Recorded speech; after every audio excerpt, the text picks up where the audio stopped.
As an artist, I really consider myself a maker. I'm always making things. So even when I'm not in the studio, I'm patching jeans or I'm making a card to give to somebody. I never not wake up in the morning and just want to work with materials and make things. And so for me, that's how I kind of connect to people and move through the world and think about my role in the world. I am a multimedia artist, primarily printmaking, and I've been working with imagery of interior scenes for over 10 years. So the artwork started after an experience cleaning another couple's home.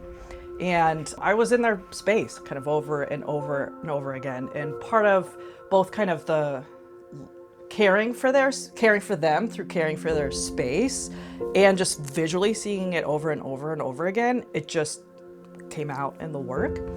I've explored other motifs, but I returned to that imagery when I had really my second son. So at that point, I was a little bit more ready to do a deep dive in the studio. After first kid, you get a new identity. The second kid, you just give yourself away to it.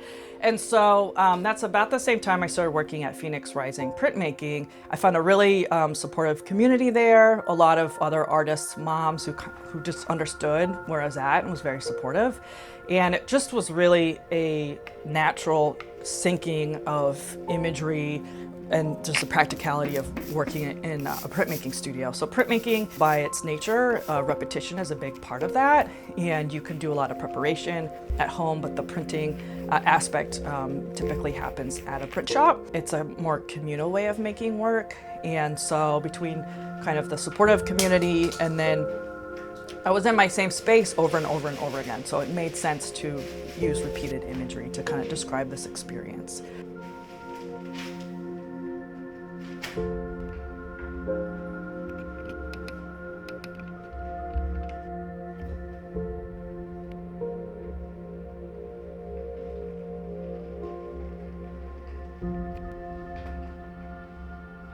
Because I include collage with the printmaking, it allows me to work in my home studio and at Phoenix and not be too rigid about the process.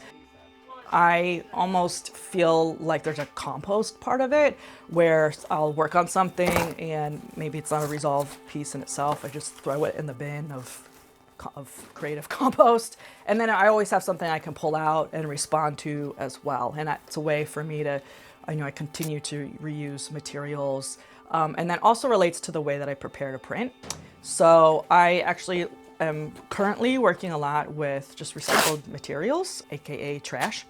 I feel that just as much as it's kind of feels very natural as an artist to kind of see my everyday world from that perspective, I see that way. Why should I have to kind of reach so far with materials? So I kind of feel like I can express some of that perspective with the materials.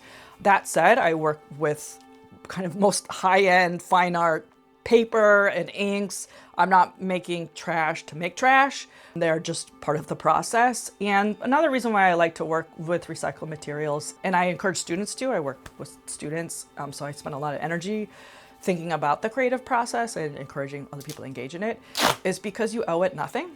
So I feel like you just psychologically just feel the freedom to experiment with it. If you're with a collage, you just cut it off if you don't like it. This allows me to be present in kind of my season of life, is to not be so tied to a very prescriptive way of working. I think as an artist that you don't have to look very far for inspiration. I think seeing your experiences through the perspective of an artist really brings them to life, and they really are a way to connect with other people. The experience of being at home with young children is not unique to me at all. And of course with COVID, just being at home, period. So kind of in what an interior space means.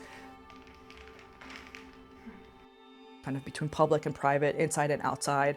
And I also, on top of that, kind of see just the metaphor of a window as a very kind of timeless metaphor, especially when you work two-dimensionally. So that's a way of framing things just in pictorial space.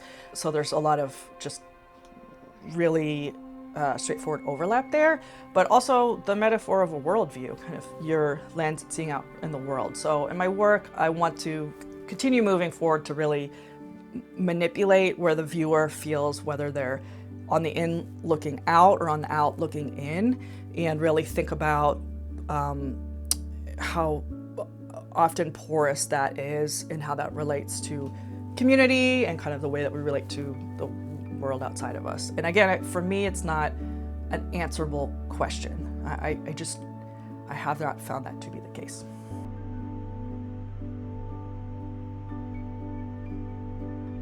I have been living in the same house for over 10 years now, and I feel that much more engaged in our neighborhood.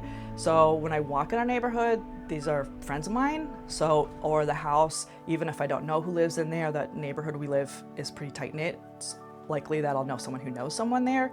And so that really influences the way I think about neighborhood. As a person of faith, like I really also think about it just conceptually much more broadly than kind of the people who live near me or the people that look like me or have a similar perspective to me. And so for me and my work is a way for me to just be curious. I really think. I don't think I've come to a place where I have answers. I think we're at a place culturally with so many kind of tectonic shifts. The idea that I could answer a neighbor, who's my neighbor, I think that's actually a really good question. I don't think that's a question that's like really truly answerable. And in the nature of that, that's really rich creatively. So yeah, so that's kind of what informs my work in the direction that I'm going in.